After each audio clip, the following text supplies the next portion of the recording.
Today, we are going to answer the question, are the Archons still influencing our society today? And if so, what can we do about it? To explore this, I'm going to discuss the subject of sacrifice to the gods. And I'm also going to reveal the true reason why it shows up over and over again in ancient history and in religion, and what it's trying to teach us about the nature of evil and oppression. So, as many of you know, I talk about a group of ancient Christian mystics called the Gnostics. And the Gnostics were a group who believed that humanity were actually demigods who were born with an extremely powerful energy source inside of them called a divine spark. And they believed that other gods wanted access to this energy source. But these other gods can't steal it from us directly because we're too intelligent to just consciously give it away. So what they did is they trapped us in this material world and wiped our memories and forced us to unconsciously give our energy away to this slave matrix system. Now, if this sounds crazy or if you have questions, I have answered them all in this video here, which is pinned to my homepage. So if you're confused, go and watch that and come back. But even though we're trapped in this matrix, it's not all doom and gloom, I promise. It is very possible to escape from this matrix. And from a Gnostic perspective, this is achieved by seeking deeper truths about the nature of reality and thinking critically about some of the problematic practices that we just accept for normality. The Gnostics believed that those other gods who were desperate for our energy are demonic entities called Archons. And Archons are responsible for the chaos all over this world and in worlds beyond this world. Archon is a Greek word that means ruler, and in Gnosticism and religions closely related to Gnosticism, Archons are believed to control the earth from a place that I call the lower astral realm. And you can learn more about the lower astral realm in my free guide. In terms of human sacrifice, the Gnostics believe that Loosh is the reason why so many religious figures and so many cultures throughout history made sacrifices to the gods. Now, Loosh is a hyper-dimensional energy that is given off by the human soul when it is traumatized, and Archons parasitically feed on it. Sacrifices are made to the Archons out of fear because on some level we all know that these demons are very real. But because most are so uneducated about them, they unconsciously follow their twisted demands. We have endless stories of past societies sacrificing people to appease their gods. They often sacrifice a young virgin, which is code for a young human. And this sacrifice was once performed in public, but it became unacceptable. And it still happens in the shadows, in places that are secluded and protected by these evil entities. And like I said before, sacrifice has been justified throughout the ages as a ritual that appeases certain gods. But why and how? Well, let's look at a modern example of this to help us. Hollywood.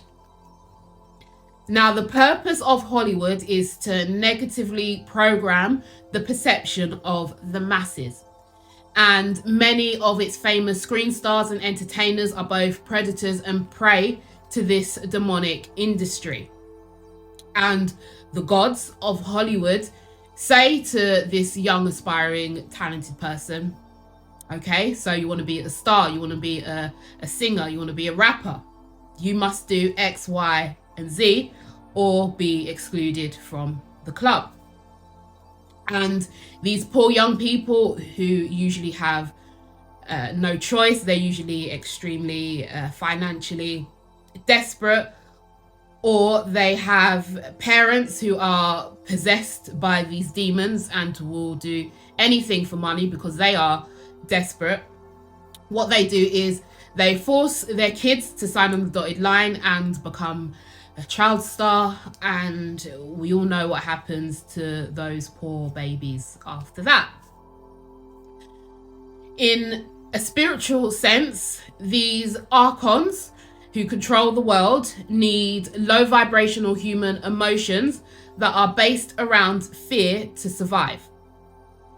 They have no choice but to feed off of these emotions because the lower astral realm where they live is very disconnected from God's life force energy. So, to overcome this problem, an energetic substance has to be artificially created to sustain them. So, they created humanity to generate that substance for them. So, we are manipulated via the matrix system to constantly produce negative energy. And one way to generate that negative energy in abundance is through the ritual of sacrifice to the gods. This is explained symbolically in the Matrix movie, where Morpheus says that we live in a computer-generated dream world that is designed to turn humans into one of these, and he holds up a battery. What he is describing is a profound truth about the symbolic relationship between humans, the Matrix, and the demons that control it. So, why the obsession with the young? Predatory adults who are possessed by demons become convinced that certain people are inherently evil and are undeserving of compassion.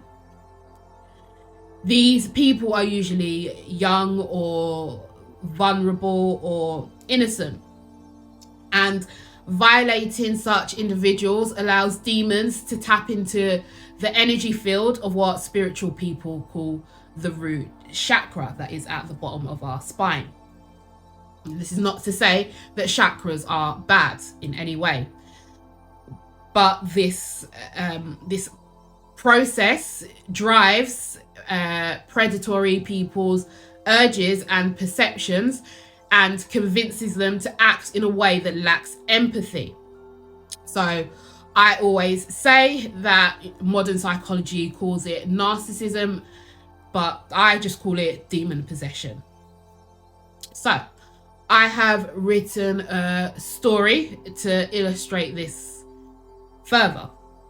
In early 1692, the spirit of a chosen one manifested inside a man named Dante, and he lived with his wife Diana, and they had two children called Allure and Nerea. Dante later also married a peasant woman named Celine. Dante grew up in a society that believed in a powerful archon called Yaldabaoth, and he refused to acknowledge any other gods. Dante grew to have such faith and fear in this god that Yaldabaoth wanted to test his faith by asking Dante to prepare to sacrifice one of his daughters. Yaldabaoth sent an archon to communicate his wish, and in Dante's mind he gave him a dream. He said, "Dante, take Nerea and go to the forest at night and offer her to me as a burnt sacrifice." That evening, Dante took Nerea to the forest and put her on a stake ready to offer her to Yaldabaoth. He bound his daughter and placed her arms above her head so that she could not move, and he raised his torch.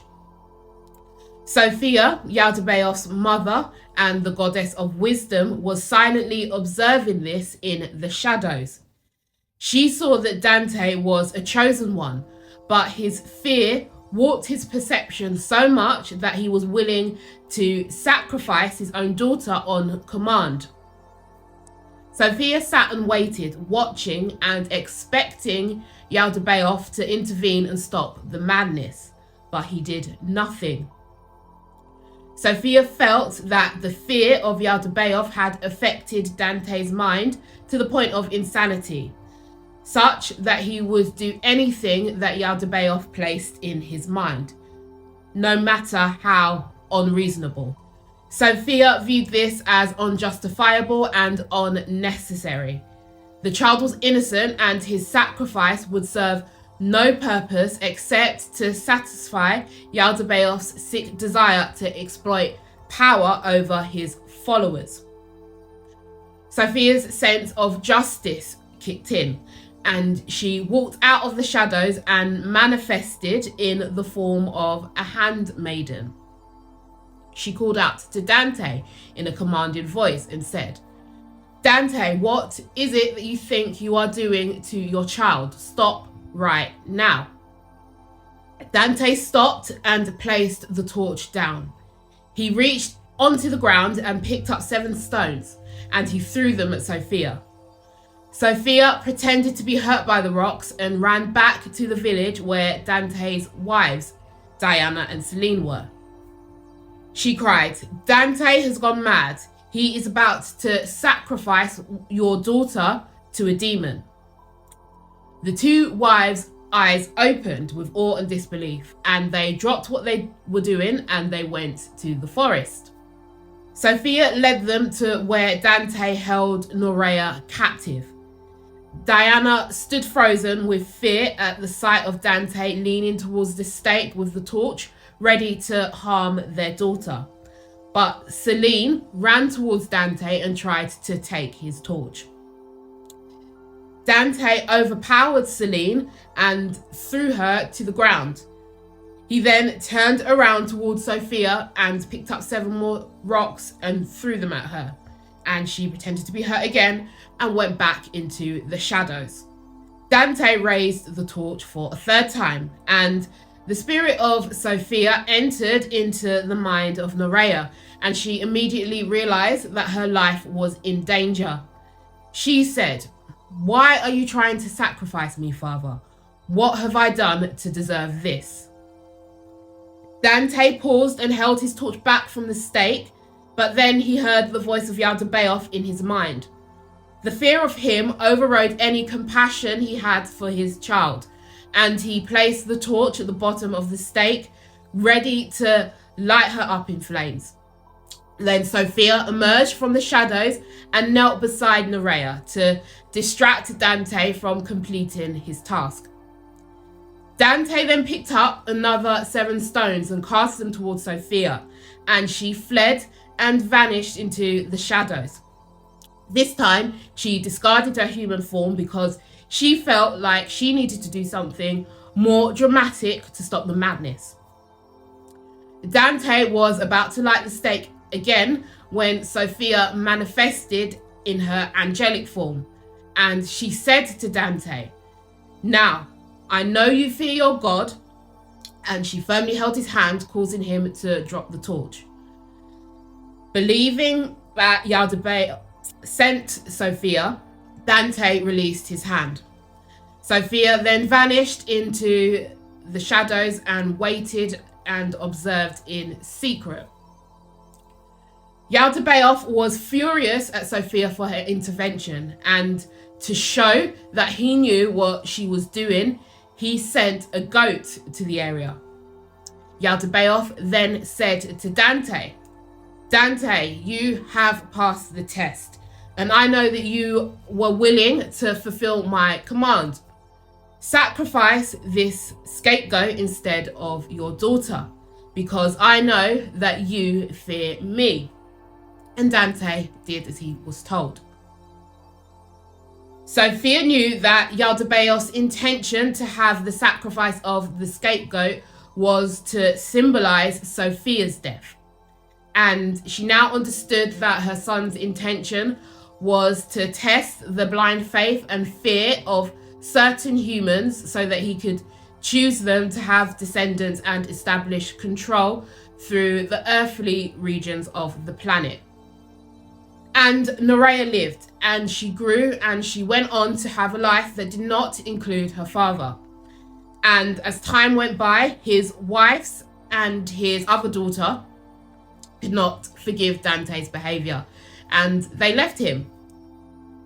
And Dante grew older, and he was lonely and remorseful, and he understood how he felt short as a father. And he expressed this remorse through writing, and he wrote a divine comedy about the soul's journey from ignorance and fear into knowledge and divine love. And he knew what it was to pray for the forgiveness of his own child. So, this story and all of the information that I have given you symbolically illustrates the history and origins of sacrifice to the gods. And it also shows you what subconsciously can go on in the minds of those who have not done the work on themselves, and how they try to justify such horrendous acts. So, to answer the question, do the Archons still have control over society? They have done for a very long time, and their rulership has influenced religion and entertainment and politics and even our personal relationships for thousands and thousands of years, up until this age of Aquarius started to come in. And now, fortunately, a mass awakening is happening, and we're starting to pick apart all of these unchecked belief systems, and we're starting to realize that some aspects of them are a major threat to life and personal liberty. So if you are not a Patreon member, or if you're not a YouTube private member, then go and check those videos out if you can, because that's where I strip back all of the symbology and all of the code words, and I speak about sacrifice to the gods a lot more directly. So if that's something you're interested in, the link is below.